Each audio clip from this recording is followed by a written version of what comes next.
O Vasco deixou de vencer. Tropeçou em si mesmo e fez o mais difícil, porque o mais difícil o Vasco fez, né? Bom, mas vamos explicar sobre isso, uma análise sem edição, mas vamos chamar a vinheta para a versão de amanhã com a edição. Salve, salve galera do Vascão! Boa noite para todo mundo, boa noite para a educação, porque vocês merecem, mas o Vasco poderia ter pulado para a 10ª colocação, né, já que se tivesse vencido, teria passado o próprio Bragantino. Teve saiu atrás do placar, fez um mais difícil, que era virar o jogo, mas no fim cochilou de novo e cedeu um empate em 2-2. Empate com sabor de derrota. Uma coisa é fora de casa, você sair atrás do placar e acabar empatando, aí é sabor de vitória. No caso, aí do jogo de hoje, foi um sabor amargo de derrota. Um primeiro tempo que o Vasco se complicou logo aos 4 minutos. Mais uma vez o Léo Pelé. Eu não gosto dessa pega no pé no Léo Pelé.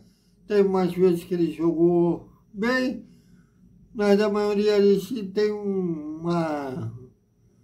eu acho que o medo dele de fazer pênalti, fazer falta, é maior do que o tesão pelo jogo em si.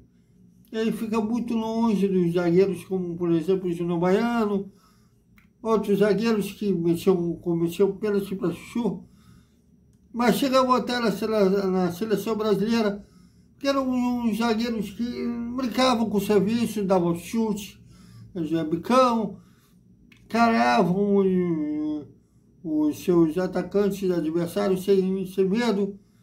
O Léo é aquele negócio que, desde a época do São Paulo, os torcedores são paulinos ficavam revoltados. Os técnicos gostam do Léo Pelé, devido à saída de bola dele. O Rogério Ceni, por exemplo, quando o Léo saiu do São Paulo, o Rogério era técnico do São Paulo, não gostou.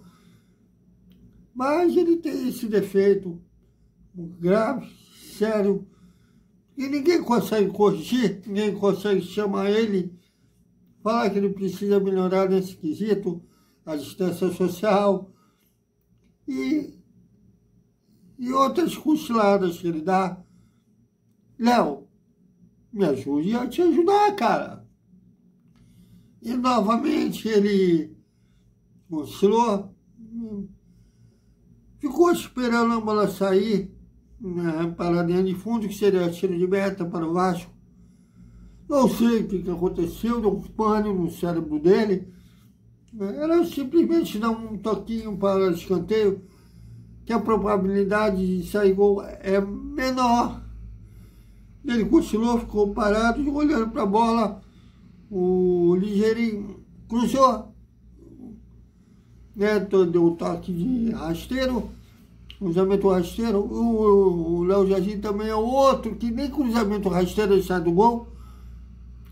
E o John adorou o presente, só empurrando a bola para a rede, abrindo o placar para o Red Bull Bragantino.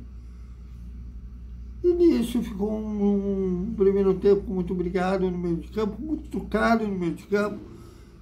O Vasco tentando sair pelas laterais. O Vasco fez uma formação muito desequilibrada, tanto que saía muito pela direita, com o Pumita, mas só ameaçava de fato, desculpem, em bolas paradas, acompanhar. E nisso o Vasco saiu no primeiro tempo perdendo justamente, já que não chegou a ameaçar o gol do Bragantino. E o Bragantino, a única vez que chegou, marcou. E o Léo Pelé, vaiado, Eu acho que dificilmente ele vai ficar no ano que vem. Agora não dá mais para falar para ele estar na dispensa, pensando que ele ultrapassou já de 7 jogos. Mas é um cara que tem que ser uma opção para o segundo tempo. Talvez seja o cara para não pensar na zaga, talvez como volante. Como zagueiro, ele não dá.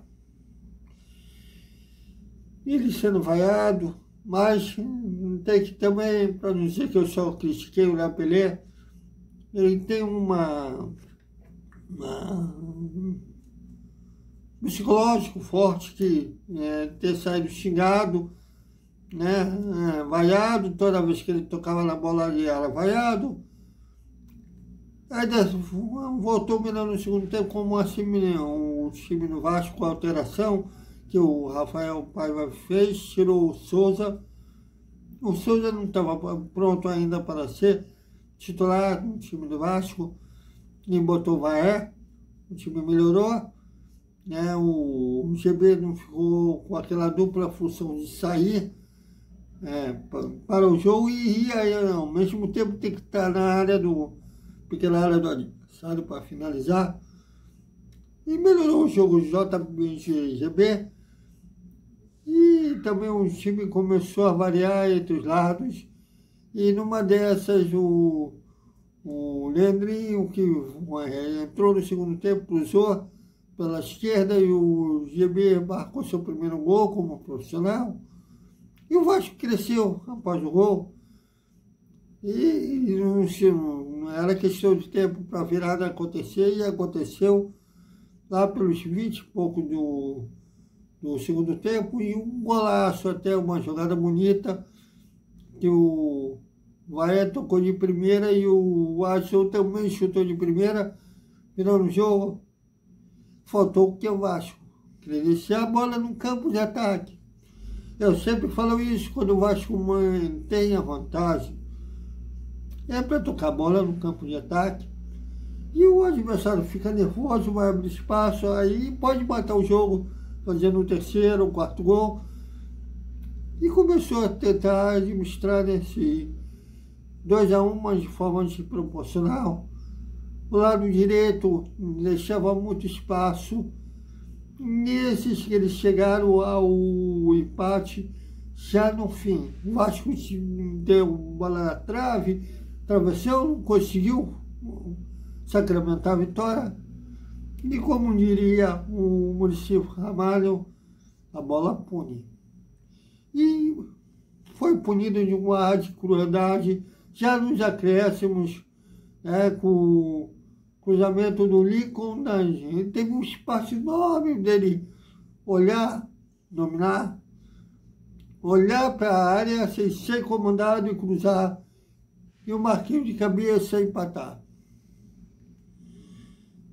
O Vasco perdeu, deixou de ganhar para si mesmo. Não querendo tirar o mérito do Bragantino, é um time guerrido, e eles tiveram o mérito de aproveitar as chances que criaram. Mas o Vasco tinha condições de até sair com um placar melhor, mas errou. No futebol, isso acaba muitas vezes sendo castigado. O Vasco agora vai para o clássico contra o Fluminense, clássico regional, tudo pode acontecer. E quando tiver chance de matar o jogo, tem que fazer. Porque senão, clássico pode tomar a conta e mais cara que foi hoje. Mas, menção para o Paé, que a cada jogo melhora, jogou até mais tempo, ele jogaria apenas 45 minutos, joga até mais. Felipe Coutinho também entrou bem, podia ter feito, inclusive, um golaço, um cruzamento rasteiro que ele tentou, pegar de letra, mas a bola foi num outro pé. E o Pumita, aquilo que a gente já conhece, um cara que bom ofensivamente, mas defensivamente deixa a desejar. E o meio de campo do Vasco precisa, com essas chegadas, precisa novamente se reconectar. O Matheus Carvalho fez falta, mas em Campeonato Brasileiro, que é um campeonato muito longo, vai de março, abril até dezembro, precisa que, é lógico que tem suspensão, tem lesão. Então, quem entra no Campeonato Brasileiro é impossível você contar apenas com 11 titulares. Quem entra tem que manter aquele padrão da equipe. E hoje o Souza não conseguiu manter um padrão que o meio de campo do Vasco tem e proteger a sua zaga. E nem deu aquele visão de jogo que o Matheus Carvalho tem dado. Então, é isso, galera. Agora, antes de sábado, no Clássico contra o Fluminense, tem o jogo de volta da Copa do Brasil. Quem vencer avança. O empate não interessa a ninguém, já que terá decisão de pênalti. Então, o Vasco tem que ser letal. E não pode dar esses vacilos defensivos, esses apagões defensivos que tem, como hoje o primeiro gol do Bragantino. Então é isso, galera. Até o nosso... A gente vai repercutir melhor agora, longamente, o primeiro tempo, que será o Desperta, e o segundo tempo, que será o restante da entrevista coletiva de ontem. Já passou de meia-noite, lá em São Januário, após o empate contra o Bragantino. Até mais.